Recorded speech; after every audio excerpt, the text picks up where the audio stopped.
I messed up. Real quick. Sorry it took so long, but like I was saying, my name is Keenan Smith. I'm a senior here at A&T. My twin brother, I'm Kendrick Smith. I'm Everett Slocum, and we are the Little Brown Box Works. The idea of BrownBoxWorks. First of all, we got the name of the company from a SpongeBob SquarePants episode, Idiot Box, where Patrick and SpongeBob was in the box playing on Robot Pirate Island, and Squidward comes down agitated and says, "How are you making all these sounds?" And they come out of the box and they do the whole imagination bit.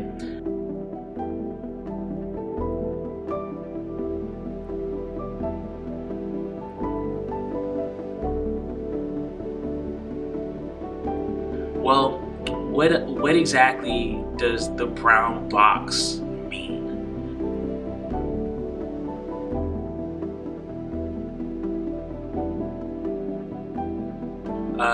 And it's the idea that a kid, when he gets a box, can use that box as a vessel or a catalyst, really, to expand his imagination and to take him places that he can go to in his mind.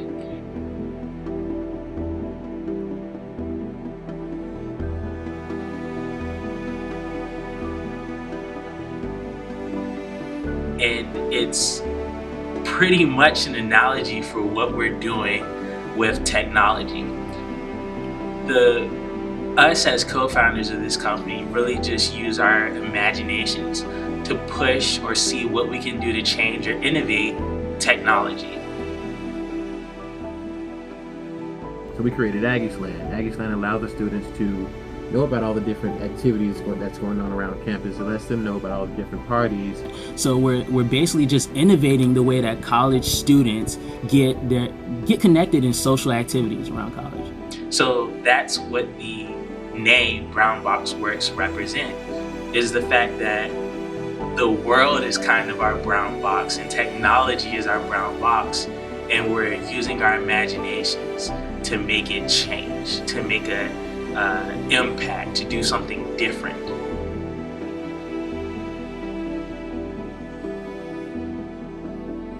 That's what it means, and we hope that resonates and inspires so many people to start using their imaginations to make the world a better and different place.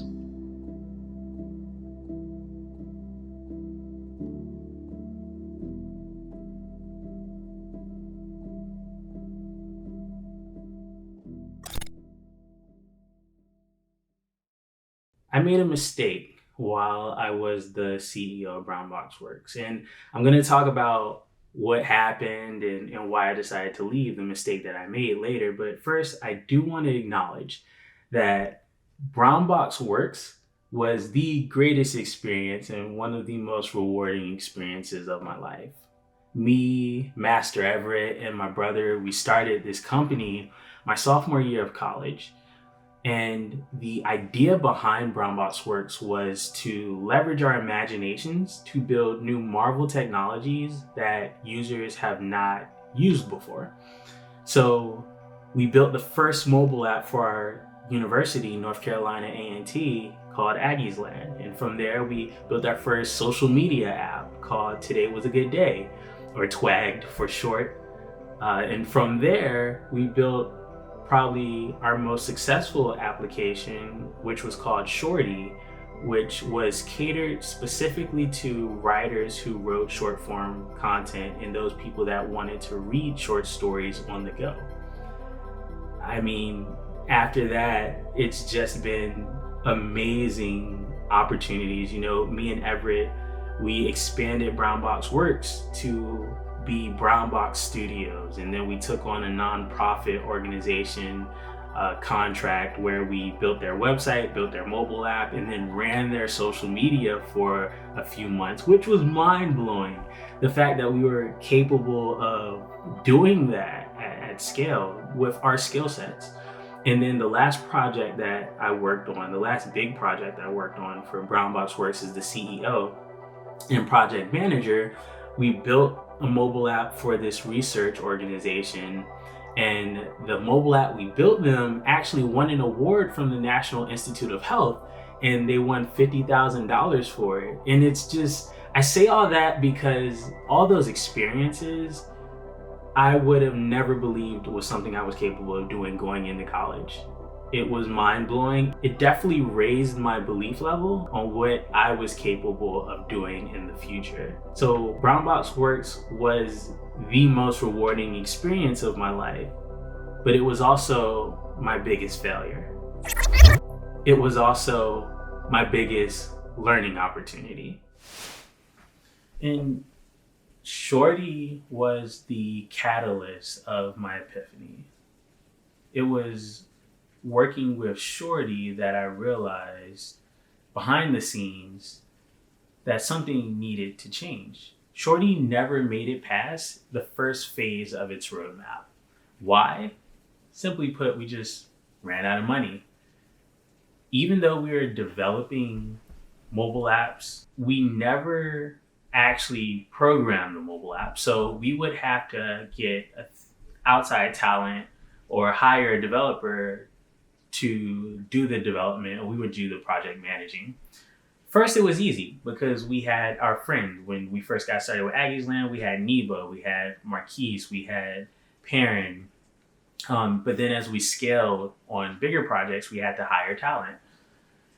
And so we had two options really. We could either go raise money, or we could go take on a project, build the project, and then save the revenue from the project and put it towards Shorty.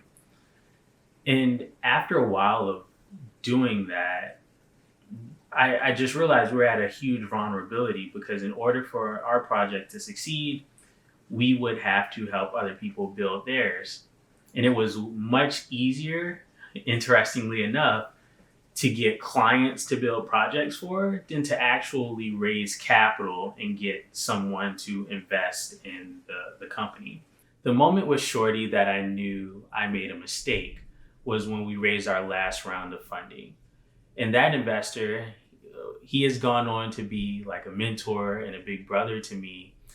He made a suggestion, and I was so caught up in who I was and resting on my laurels and not being able to see the forest from the trees, that when he came to me in Everett and he said, hey, instead of using this money that I'm giving you to pay for a developer to build this project, why don't you guys just take the money and invest it in learning how to program yourselves?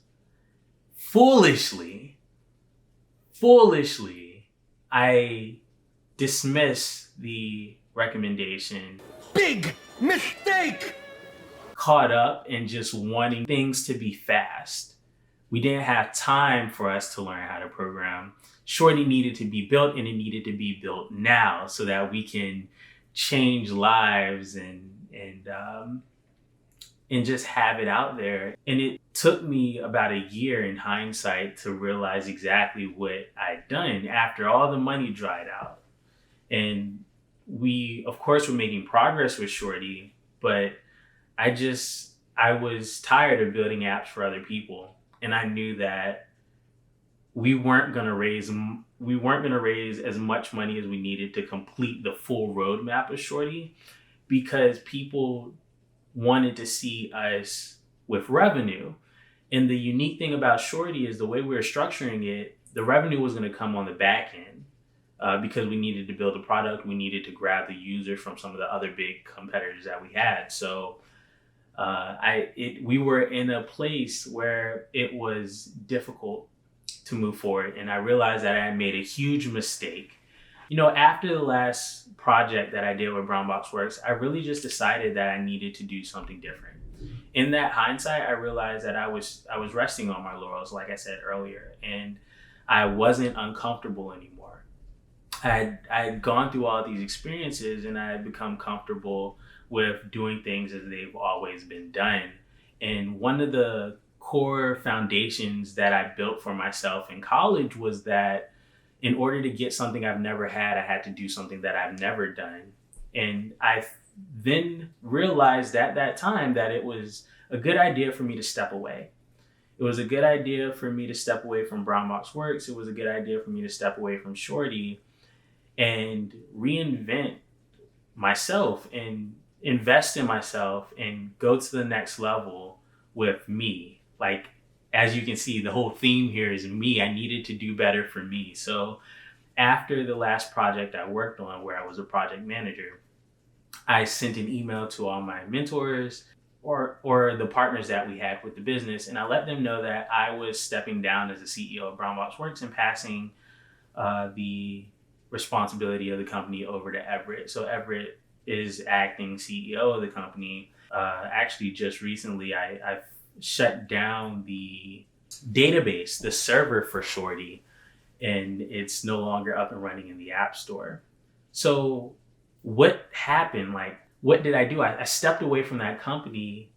Is that the end of the story? Well, fortunately not. I don't want to sound like an optimistic pessimist, but I'm kind of glad that the pandemic happened because it allowed everything to slow down. It allowed me to see things that I wasn't capable of seeing before. When everything slowed down, I realized that if it's meant to be, it's up to me. I had to take personal responsibility. Just like I'm one to believe that everything that happens in my life is my fault, I understand that if I want a company to be successful, then I have to be the person to make that company successful. I can no longer rely on other people to build out my projects. So I decided to learn how to program. In 2020, in the beginning of the year, I started watching YouTube videos on the basics of programming Python, which is the program I'm learning, because it goes into data analytics, which is something that I want to do later on down the road. It goes into blockchain development, but you can also use Python for web development. So I thought it was the best path forward for me to just go ahead and learn that programming language and then the frameworks that come with it. So I did the free YouTube courses. And then once I figured that I had a hold of it, my best friend at the time actually bought me a year subscription for Code Academy so that I could go through that. And then I did the Code Academy, and then I knew a little bit more. And it wasn't easy by any means, but I knew a little bit more. And then I took Google certifications, and I got 4 Google certifications on Python development. And then I took a Treehouse course, and I built my first software, and then I built my first website, and then I took a class on UI and UX design. So I'm just putting all these skills together, and it feels absolutely amazing. So I've started working on my next project, and I have 2 projects in particular that I want to just focus my time, energy, and effort into. And you'll see those projects, of course, on this YouTube channel as I build them out. But I'm excited. But yeah, I had to leave BrownBoxWorks. I had to leave Shorty so I could start from zero. You know, I wanted to get back in the trenches and do what I did my sophomore year at college, where I built myself into a tech entrepreneur. And now I want to build myself into a developer. I'll take the words of Uncle Joe. I needed to build back better. And that's the journey that I'm on right now. So I appreciate it. Thank you guys. Thank you, Sapiens, for following me. I plan to continue to make videos to show you guys my journey. I hope I provide some value. If I inspire anyone, that's great. I just want to share this journey and share this story. That's why I created the YouTube video. I have so much insight on tech. I have so much value that I just want to share with everyone. I hope that my audience gets something from me. And if you do, subscribe if you haven't already. Hit the like button. Actually, hit the like button if you think that it would be a good idea to have a website. So I can build a website where I post my blogs and keep updates about my projects on there. If you're interested in that, hit like or leave a comment down below. Just say, yeah, that's a good idea. But until next time, Sapiens, I'll see you soon. Bye.